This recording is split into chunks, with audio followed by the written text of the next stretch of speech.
우리가 묵상하고 있는 이 잠언의 그 많은 부분에 저자로 알려져 있는 솔로몬은 이 땅에 태어난 그 누구보다 그 인생의 흥망성쇠를 극명하게 경험한 사람입니다. 혹시 여러분 그렇다면 이러한 솔로몬의 인생 가운데 가장 빛이 났던 때는 언제일까? 혹시 생각해 보신 적이 있으십니까? 아버지 다윗의 왕위를 물려받은 솔로몬은 이스라엘 역사에 있어서 전무후무한 영토와 영광을 성취한 인물입니다. 그런데 우리가 성경을 보면 하나님이 솔로몬이 행한 일에 대하여 기뻐하신다는 표현은 정작 이 모든 일이 일어나기 전에 등장합니다. 열왕기상 3장을 보시면 솔로몬의 꿈에 나타나신 하나님께서 솔로몬에게 묻습니다. 내게 구하여라. 내가 너에게 무엇을 주랴.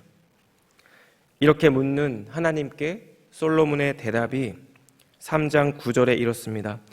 누가 주의 이 많은 백성을 재판할 수 있사오리이까?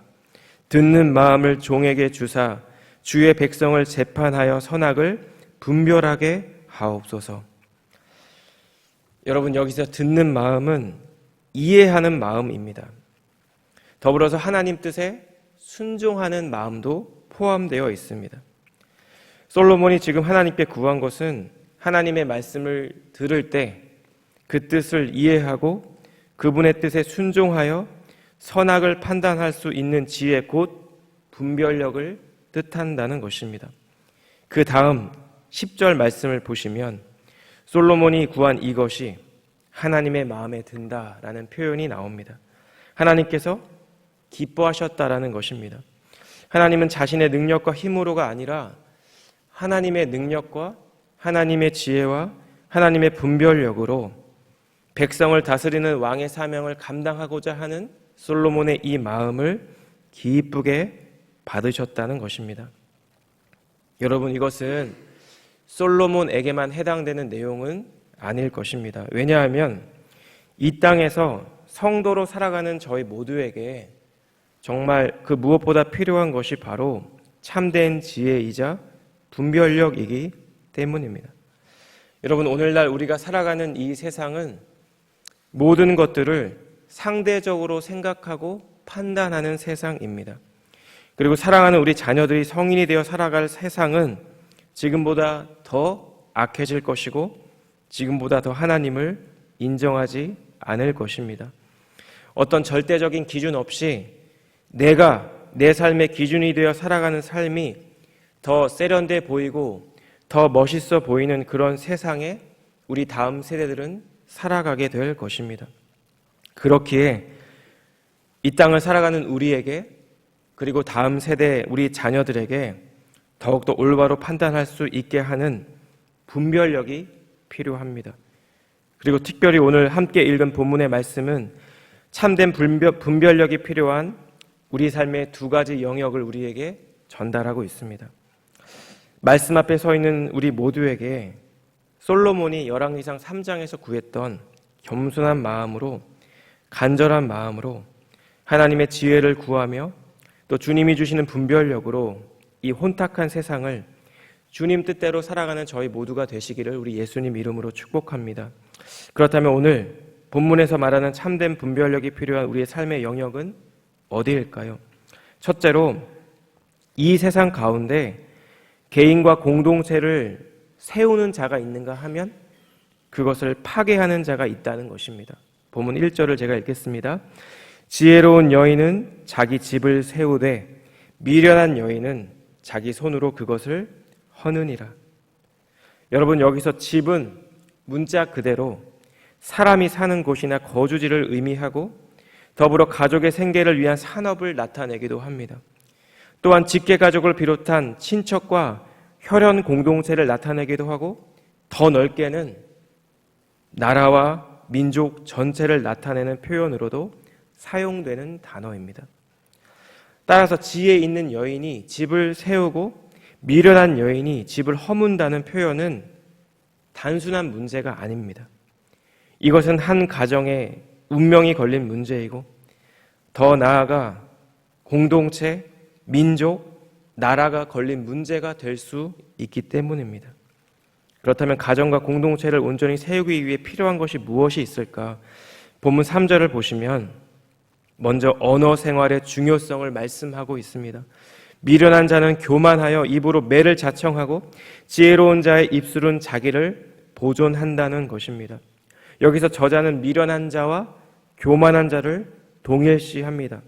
잠언 8장 13절을 보시면 여호와를 경외하는 것은 악을 미워하는 것이라 나는 교만과 거만과 악한 행실과 패역한 입을 미워하느니라 이렇게 말씀하고 있습니다. 우리 속에 교만한 마음이 있을 때 우리의 겉으로 악한 행실로 나타내게 된다는 것입니다. 그리고 우리가 쏟는 말도 패역한 말, 즉 고집이 센 말을 늘어놓게 된다는 것입니다. 왜냐하면 그 사람의 마음에 하나님을 경외하는 마음이 없기 때문입니다. 본문 5절이 이렇습니다. 신실한 증인은 거짓말을 아니하여도 거짓 증인은 거짓말을 뱉느니라. 여러분, 거짓말이 무엇일까요? 사실이 아닌 것을 사실인 것처럼 꾸며대어 하는 말을 거짓말의 정의라고 합니다. 저희 모두는 거짓말이 선하지 않고 거짓말을 하면 정직하지 않다는 말에 모두 동의하며 살아가고 있습니다. 그런데 미국 서든 캘리포니아 대학의 심리학자인 제리 젤리슨 교수님의 연구 결과에 의하면 인간은 아주 사소하고 의례적인 말까지 포함해 하루 평균 200회, 8분에 1번씩 거짓말을 한다고 합니다. 참 충격적인 수치죠. 네덜란드에 있는 암스테르담 대학 연구진이 조사한 바에 따르면 대부분 하루 2회 정도 거짓말을 한다는 결과도 있습니다. 수치상에 있어서 커다란 차이가 있지만 인간은 일상 가운데 거짓말과는 무관하지는 않게 살아가고 있다는 것을 보여주는 결과인 것 같습니다. 그렇다면 여러분, 사람은 왜 이렇게 사소한 일에부터 중요한 일까지 종종 거짓말을 하는 것일까? 근본적으로 그것이 당장 나에게 유익이 되기 때문입니다. 내 삶이 조금 더 편해지게 되기 때문입니다. 본문 5절에서 대조하고 있는 두 사람은 신실한 증인과 거짓 증인입니다. 여러분, 동서 고금을 막론하고 재판에서 증인의 증언은 재판의 향방을 결정하는 아주 중요한 것입니다. 그런데 법정에서의 거짓말, 그러니까 법정에서의 위증은 이보다 더 심각한 의미를 내포합니다. 왜냐하면 거짓 증언은 국가와 사회를 존립케 하는 법과 정의 그 자체를 왜곡시키는 것이기 때문에 사회 전체의 운명과 맞물려 있다고 볼 수 있기 때문입니다. 따라서 신실한 증언과 거짓 증언은 여러분, 단순히 잘했다, 잘못했다 이런 정도의 문제가 아닙니다. 가정과 공동체와 사회의 법과 정의의 기초를 세울 수 있고 파괴할 수 있는 아주 중요한 문제라는 것을 잠언 저자가 지금 강조하고 있다는 것입니다. 그렇기 때문에 솔로몬은 7절에서 이러한 미련한 자로부터 떠나라고 말합니다.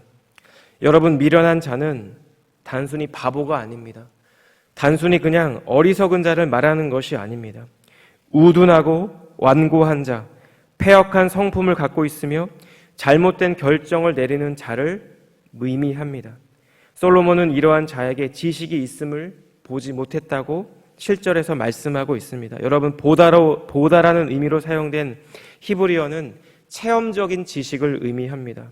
솔로몬이 평생을 통해 알게 된 사실들 가운데 하나는 미련한 자의 입술에 그가 하는 말에 참된 지식이 없다는 것입니다. 여러분, 그런데 이렇게 언어만큼이나 중요한 것이 있는데요. 바로 우리의 행동입니다. 본문 2절이 이렇습니다. 정직하게 행하는 자는 여호와를 경외하여도 패역하게 행하는 자는 여호와를 경멸하느니라.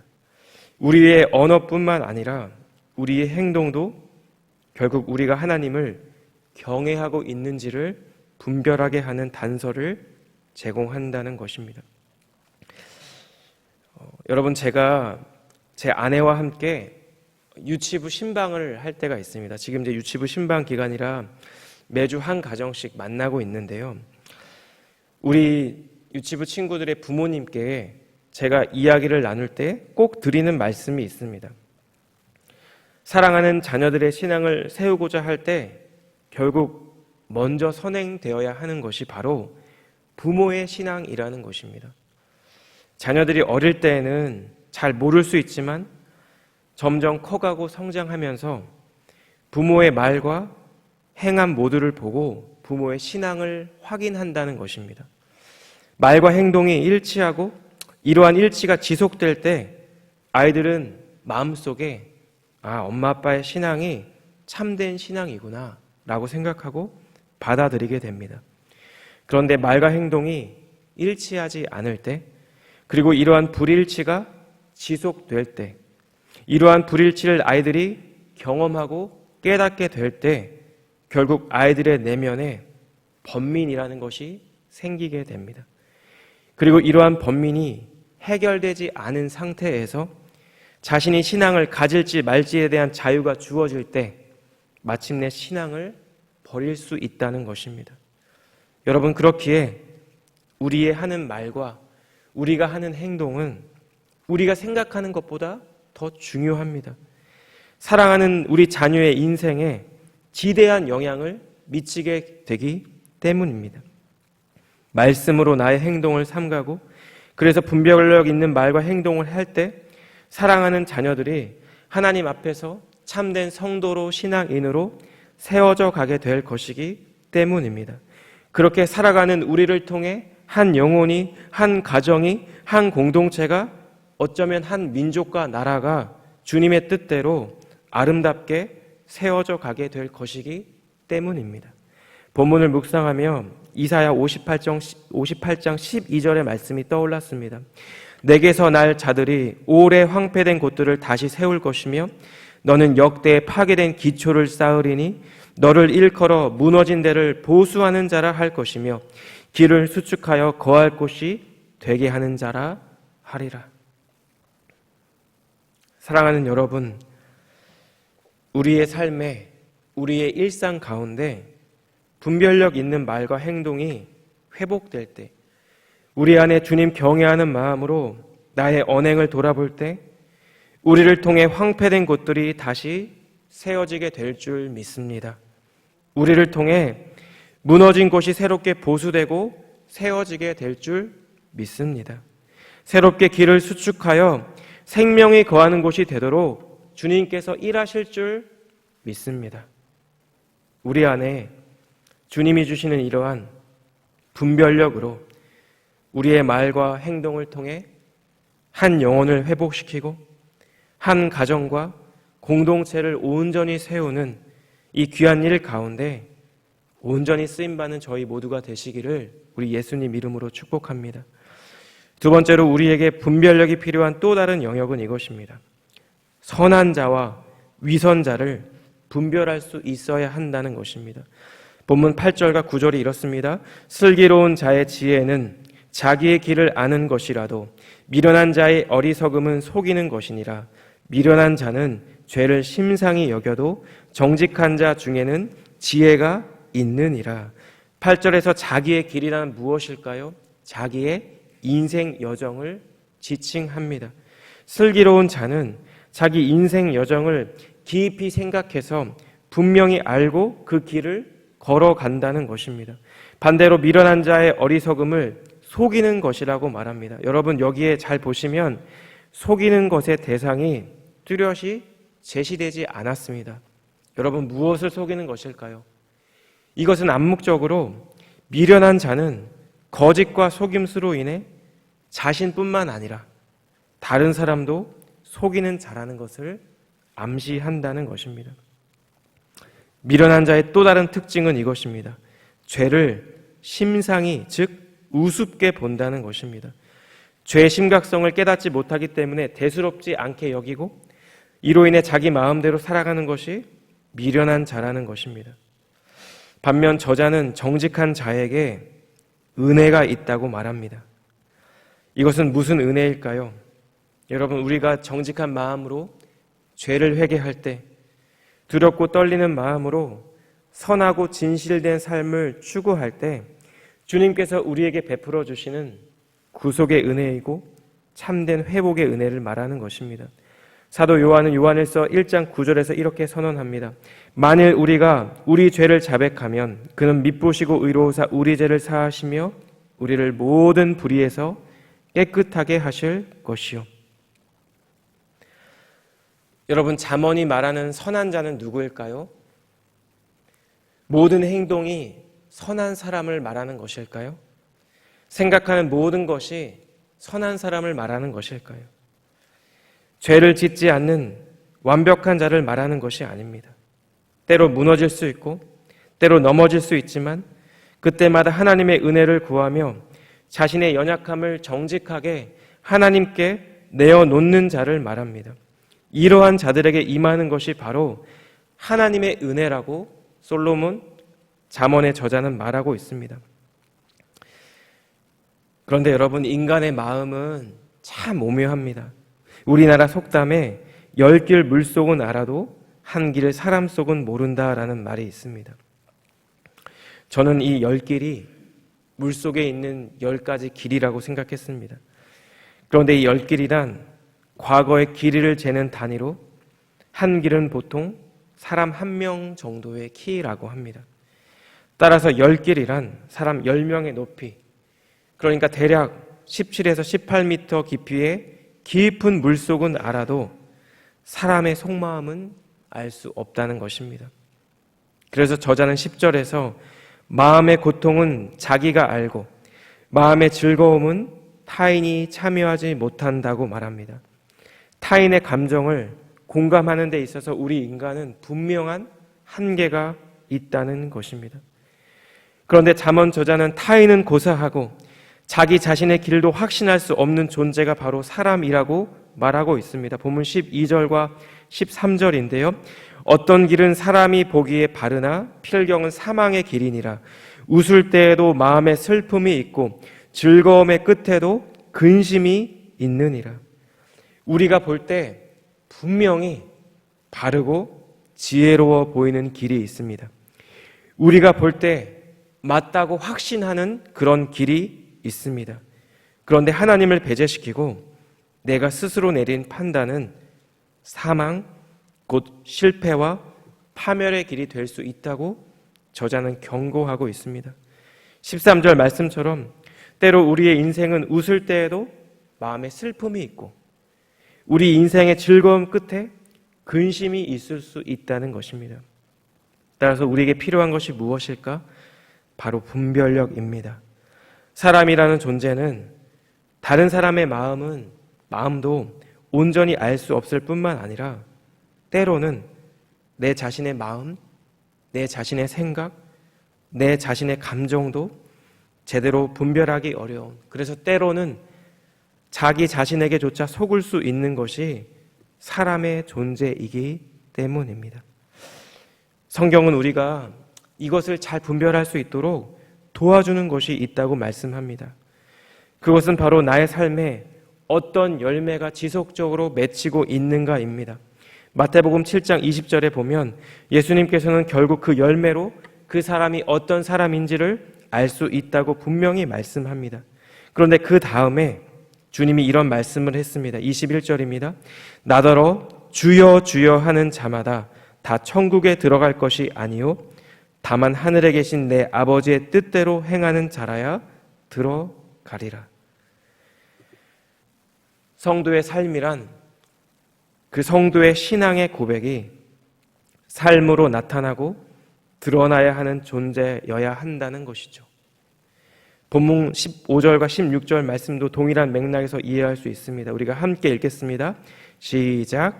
어리석은 자는 온갖 말을 믿으나 슬기로운 자는 자기의 행동을 삼가느니라. 지혜로운 자는 두려워하여 악을 떠나나 어리석은 자는 방자하여 스스로 믿느니라. 잠언의 저자가 말하는 지혜로운 자는 자기의 행동을 삼가는 것입니다. 자기의 행동을 삼간다는 것은 자신이 걷고 있는 길이 어떤 길인지 이해하고 생각과 행동을 신중하게 살피며 걸어가는 것을 의미합니다. 그리고 16절 말씀은 지혜로운 자는 두려워하여 악을 떠나는 자라고 말씀합니다. 여러분, 무엇을 두려워할까요? 하나님을 두려워한다는 것입니다. 욥기 1장 1절의 말씀이 이렇습니다. 우스 땅에 욥이라 불리는 사람이 있었는데 그 사람은 온전하고 정직하여 하나님을 경외하며 악에서 떠난 자더라. 하나님을 경외하기에 악에서 떠나는 자가 되어야 한다는 것입니다. 혹시나 악한 길을 걷고 있다 할지라도 우리 안에 하나님을 의식하고 두려운 마음이 생기는 그 은혜 가운데 악한 길에서 떠나 의의 길로 가게 된다는 것입니다. 제가 서두에 언급한 솔로몬의 인생을 우리 성도님들 잘 알고 계실 것입니다. 그는 무엇을 줄지 모르시는 하나님께 군사력을 구한 것이 아니고 돈을 구한 것이 아니고 백성을 잘 다스릴 수 있는 듣는 마음을 구한 자였습니다. 하나님 앞에서 겸손히 주님의 지혜를 구한 자였습니다. 그런데 솔로몬의 인생 말년은 어떠할까요? 그는 인생의 어느 순간 주님이 주신 이 분별력을 잃어버리고 말았습니다. 자신의 생각과 뜻대로 국정을 운영하였습니다. 그리고 결국 솔로몬의 아들 때 이스라엘은 북이스라엘과 남유다로 나누어지고 말았습니다. 한 나라를 든든히 세운 왕이 아니라 한 나라를 둘로 쪼갠 왕이 되는 것입니다. 사랑하는 여러분, 우리 안에 주님이 우리에게 주기 원하시는 참된 분별력 안에서 하나님의 선하시고 온전하신 뜻을 깨닫고 또 그 뜻대로 살아가는 은혜가 임하게 되기를 주님의 이름으로 축복합니다. 그래서 여전히 때로는 부족하고 연약하지만 우리를 통해 한 영혼이 세워지고 한 가정이 회복하고 공동체가 세워지며 그래서 그들이 악한 길에서 돌이켜 하나님의 온전한 백성으로 살아가는 은혜와 축복이 저희를 통해 아름답게 흘러가게 되기를 우리 주님 이름으로 축복합니다. 기도하겠습니다. 사랑하는 하나님, 무엇이 옳고 무엇이 그른지 판단하기 어려운 이 세대 가운데 모두가 자기 자신이 옳다고 말하는 이 세상 가운데 참된 진리 되시는 하나님의 말씀으로 모든 것들을 올바로 판단하고 분별할 수 있는 귀한 은혜를 저희 모두에게 허락하여 주시옵소서. 하나님, 그러한 분별력으로 나의 말과 행동을 돌아볼 수 있도록 도와주시고 우리의 삶을 선하고 바른 길로 인도하여 주시옵소서. 그래서 우리를 통해 한 영혼이, 한 가정이, 한 공동체가 온전히 세워지게 하시고 좁고 험한 길이라 할지라도 의의 길, 진리의 길을 담대히 걸어가는 저희 모두가 되게 하여 주시옵소서. 그렇게 행하실 주님께 감사드리며 이 모든 말씀 예수님의 존귀하신 이름으로 기도드렸습니다. 아멘.